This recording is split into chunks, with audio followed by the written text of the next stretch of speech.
Hello all. கேக்கே இதுவரைக்கும் நான் back பண்ணவே இல்ல. எனக்கு செய்யவே தெரியாது அப்படின்னு சொல்றவங்களுக்கு எந்த ஓவனும் தேவையில்ல.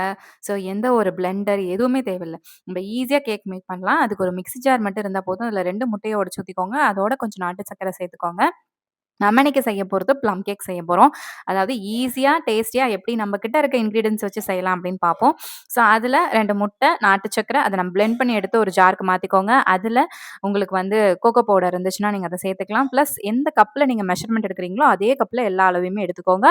மாவையும் அதாவது மைதா மாவையும் நீங்க ஆட் பண்ணிக்கோங்க. மைதா நான் போட விருப்பம் இல்ல அப்படிங்கிறவங்க நீங்க வந்து கோதுமை மாவையும் ஆட் பண்ணிக்கலாம். அப்புறம் உங்ககிட்ட என்ன நட்ஸ் இருக்கோ செர்ரீஸ் இருந்தாலும், டூட்டி ஃப்ரூட்டி இருந்தாலும், இல்ல வந்து ரெசின் இருந்தாலும் எது வேணாலும் நம்ம போட்டுக்கலாம். ஸோ நான் வந்து மேல கொஞ்சம் செர்ரி பழமையும், அதுக்கப்புறம் வந்து நட்ஸ் கொஞ்சம் போட்டிருக்கேன். ஸோ இத போட்டு நீங்க வந்து ஒரு 30 மினிட்ஸ் இட்லி சட்டிலயோ, இல்ல வந்து குக்கர்லயோ தண்ணி எதுவுமே போடாதீங்க. விசில் எதுவுமே போடாதீங்க.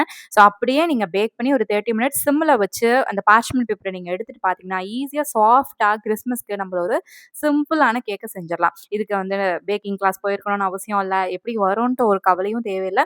ஸோ மேல டெக்கரேஷனுக்கு ஒரு 2, 3 செர்ரி பழம் இருந்துச்சுன்னா, அத நீங்க வச்சுக்கலாம். ஸோ நான் வந்து இந்த கேக் கட் பண்ணி எடுக்கிறது வீடியோக்குள்ளேயே பாதி கேக் காலியாயிருச்சு. ஸோ மீதி இருந்த கேக்க வச்சு இந்த வீடியோ உங்களுக்கு எடுத்திருக்கேன். பாருங்க எவ்ளோ சாஃப்ட் அண்ட் ஃப்ளஃபியா கேக் வந்திருக்கு.